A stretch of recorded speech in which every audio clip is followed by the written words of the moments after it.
The little things we can do to make our community more inclusive. And for one woman, that means having a better understanding of substance abuse and how to help people battling addiction. In this week's episode, our Spectrum News 1 reporter Alexis Bell introduces us to a woman who struggled with addiction for 25 years. Now she's using her story to help others.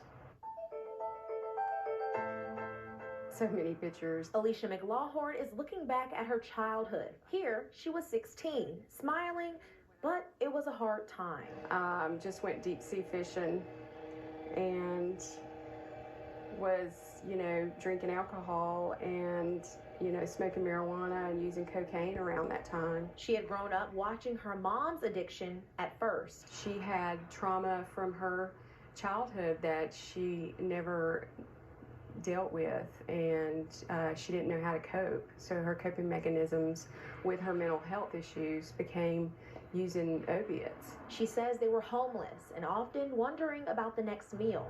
I started using marijuana and alcohol when I was 12, and that was how I coped. And my drug would escalate to, LSD and mushrooms and things like that until, at 15, I'm using just about every drug there is. She didn't consider herself addicted until she had her daughter in her 30s and started using opioids.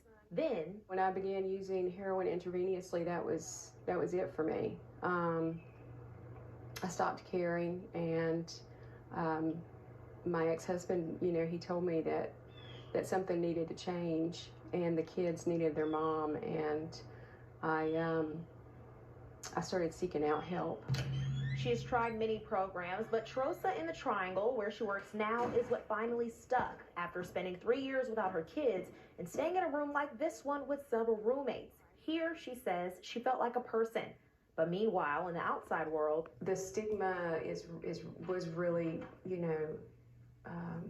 heavy at times, and they're not this hardcore person that that society kind of builds up to.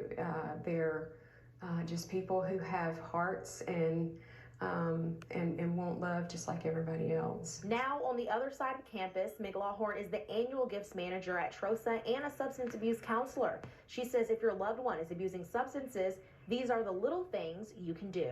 Just being there to listen and support.